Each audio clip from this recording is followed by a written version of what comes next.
Hello. How was that first practice? I thought that was our best first practice. I wish I had, a little more negatives other than a few snaps that were bad.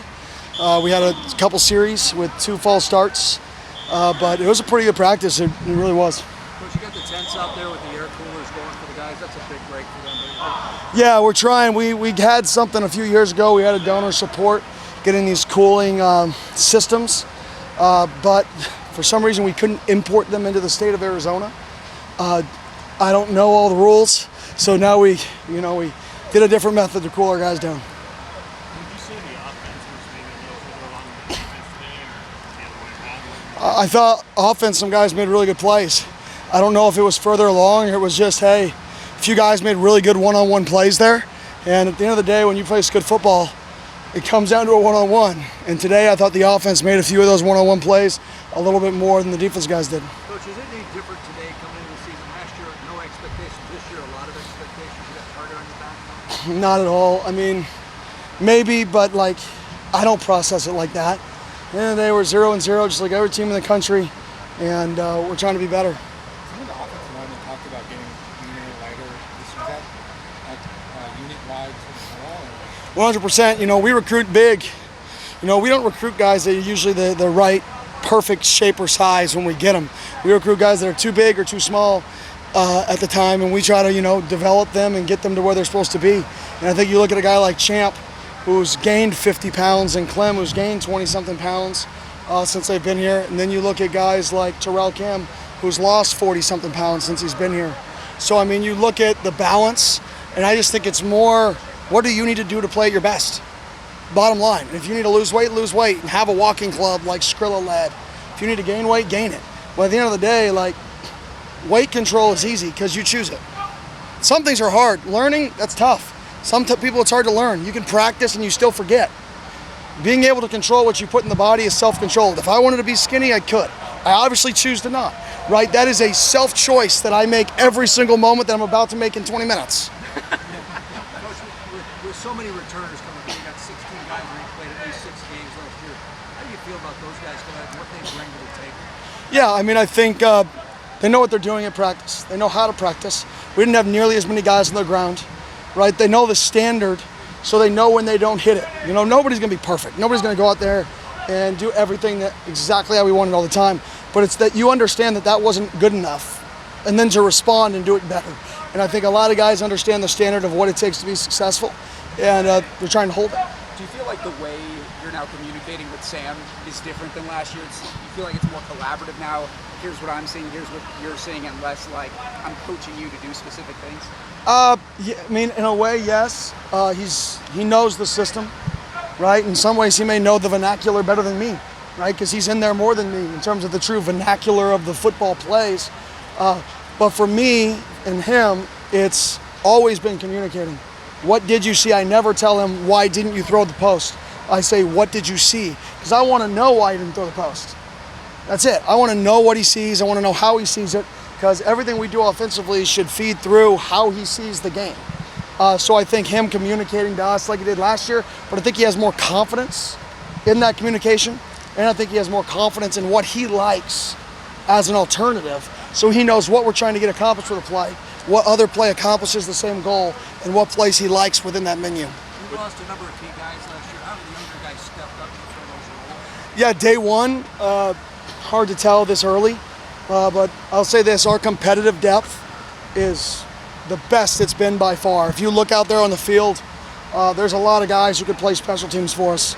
You don't know who those guys are going to be yet, so I would say our competitive depth is definitely the best it's been. How solidified are you on the 105 scholarship?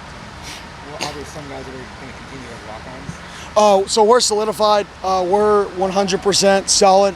With the new ruling, a few guys are still on the team, which is awesome, which is great news for us. But yeah, our roster is solidified. We can't add anybody, barring something crazy that happens. But some teams are going to kind of add and drop up until game one. That really won't be our model here.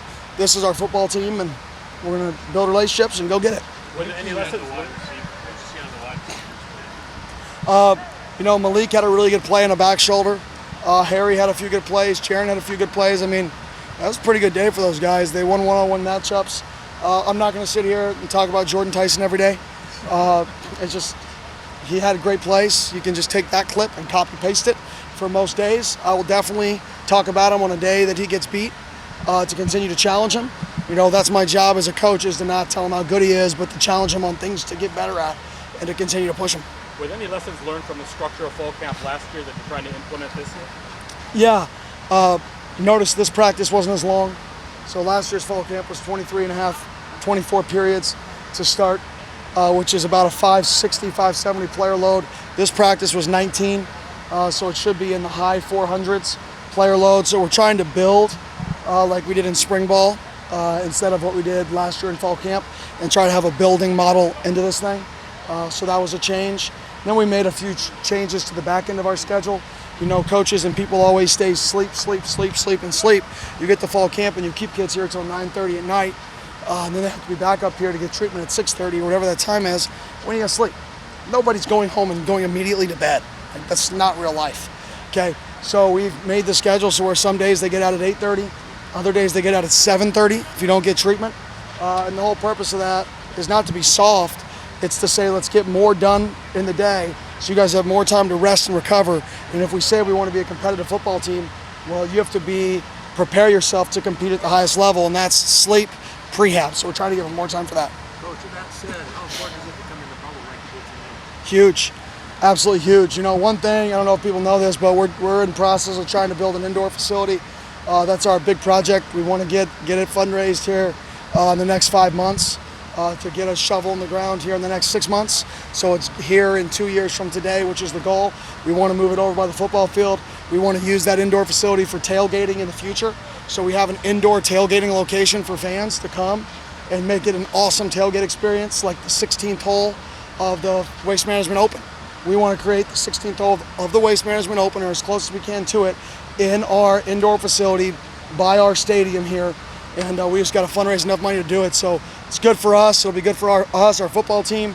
It'll be good for the fans if we can get it done. Like a permanent structure. Permanent structure.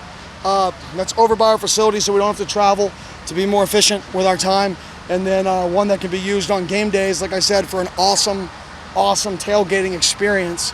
That way people don't have to be out there in the scorching heat. Whose idea was it to have that 16-hole experience? Oh, 100% mine. This is a lifestyle city. This is a city built on fun. No offense to golf, but people don't go to the Waste Management Open to watch the golf. They go for the experience and the fun and the entertainment. So if we have a structure that becomes the best sports bar / tailgating event in town every single week right outside of our stadium, right? I think it could become one of the places to be on Saturday if it's done right. If we can fundraise enough money to do it right, not just for our football team, but for the fan experience. So that's the goal. One of the incidents for fundraising and judging Begging. But for real, I mean, isn't that fundraising? But we're trying to get to, the $15-ish million mark to start the project. The school will take it from there if we can get to that $15 to $20 million mark, spread throughout 5 to 7 years. So that's what we're shooting for. We're already, roughly 1/3 of the way there. Like I said, I really think it could be something that, if we got built, one, for our players, huge advantage, not having to travel and having a bigger indoor for us, and then two, for the fan experience, to be able just to go right there and tailgate, and the band be in there, and us walk through pregame. It could be a really fun deal. Anything stick out today in terms of arena areas you want to improve heading into day two? Yeah, I mean, obviously we had 2 or 3 bad snaps today, low and a little fast. We got to slow it down. 2 false starts, which isn't good enough for us. Defensively, we had a few busts, and we were getting out of like man zone calls, some combo call stuff, so we got to clean that up, especially vertically in the seam. I like to look at, and then some of the young guys understanding how to practice. Some of the times they were on the ground.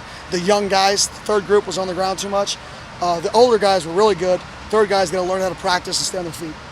Overall, you happy with the first practice? I thought that was our best first day. Like I said, I don't like to sing as many praises as I like to do, say more negative, especially when our guys are getting a lot of praise. But today's a good day. And the one thing I'm not going to do is be fake just to say it. Today's a good day. Kudos to them. Tomorrow could be shitty. We'll find out. Thanks, Coach. Thank you. Appreciate it.